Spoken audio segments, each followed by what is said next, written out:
नमस्कार। चलिए आज भारत के इतिहास के एक ऐसे सफर पर चलते हैं जो संघर्ष, ज्ञान और जीत की एक अमर कहानी है। ये कहानी है डॉक्टर भीमराव रामजी आम्बेडकर की, जिन्होंने सिर्फ अपनी नहीं बल्कि करोड़ों लोगों की और एक पूरे देश की किस्मत बदल दी। तो आइए इस महान गाथा को समझते हैं। तो ये कहानी शुरू होती है एक ऐसे बच्चे से जिसे समाज ने सबसे आखिरी पायदान पर खड़ा कर दिया था। एक ऐसा बच्चा जो छुआछूत और गरीबी की आग में तपा तो जरूर, पर वो टूटा नहीं बल्कि एक हीरे की तरह और चमक कर निकला। ये कहानी है कि कैसे उसने कलम को ही अपना सबसे बड़ा हथियार बनाया और भारत का भविष्य लिखने निकल पड़ा। तो पहला अध्याय है अन्याय से ज्ञान की ओर। यहां हम देखेंगे कि बचपन में जो अपमान उन्होंने झेला, उसी ने कैसे उनके अंदर ज्ञान की एक ऐसी आग जलाई जो कभी बुझी ही नहीं।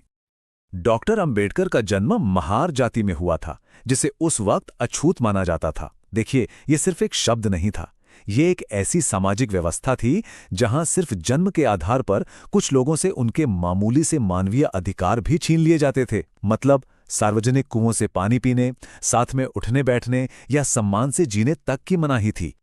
जरा सोच कर देखिए, एक बच्चा स्कूल जाता है कुछ सीखने कुछ बनने, पर उसे क्लास में सबके साथ बैठने भी नहीं दिया जाता। उसे सबसे पीछे एक बोरी पर बैठना पड़ता है।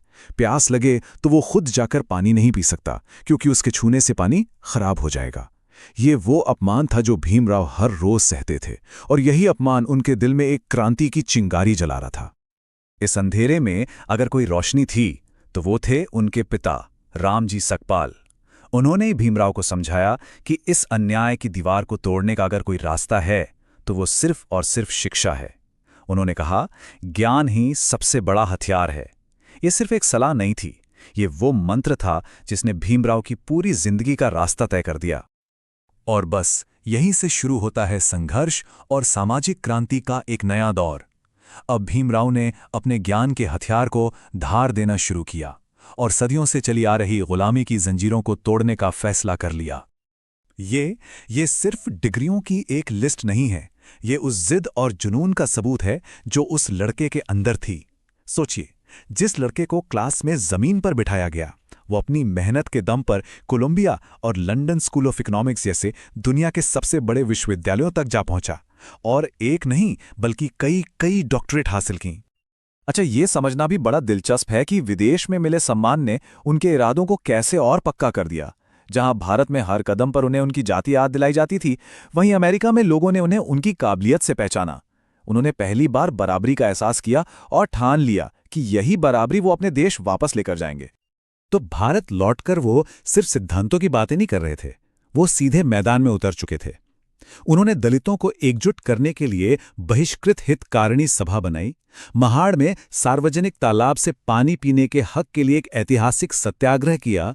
मनुस्मृति को जलाकर भेदभाव वाली सोच को सीधी चुनौती दी और मंदिरों में सबके प्रवेश के लिए आंदोलन छेड़ा। और फिर आया वो ऐतिहासिक मोड़। अब डॉक्टर अंबेडकर अपने सबसे बड़े हथियार यानी अपने ज्ञान का इस्तेमाल करने वाले थे, एक ऐसा दस्तावेज लिखने के लिए जो भारत में समानता के सपने को हमेशा के लिए सच कर देता। भारत का संविधान।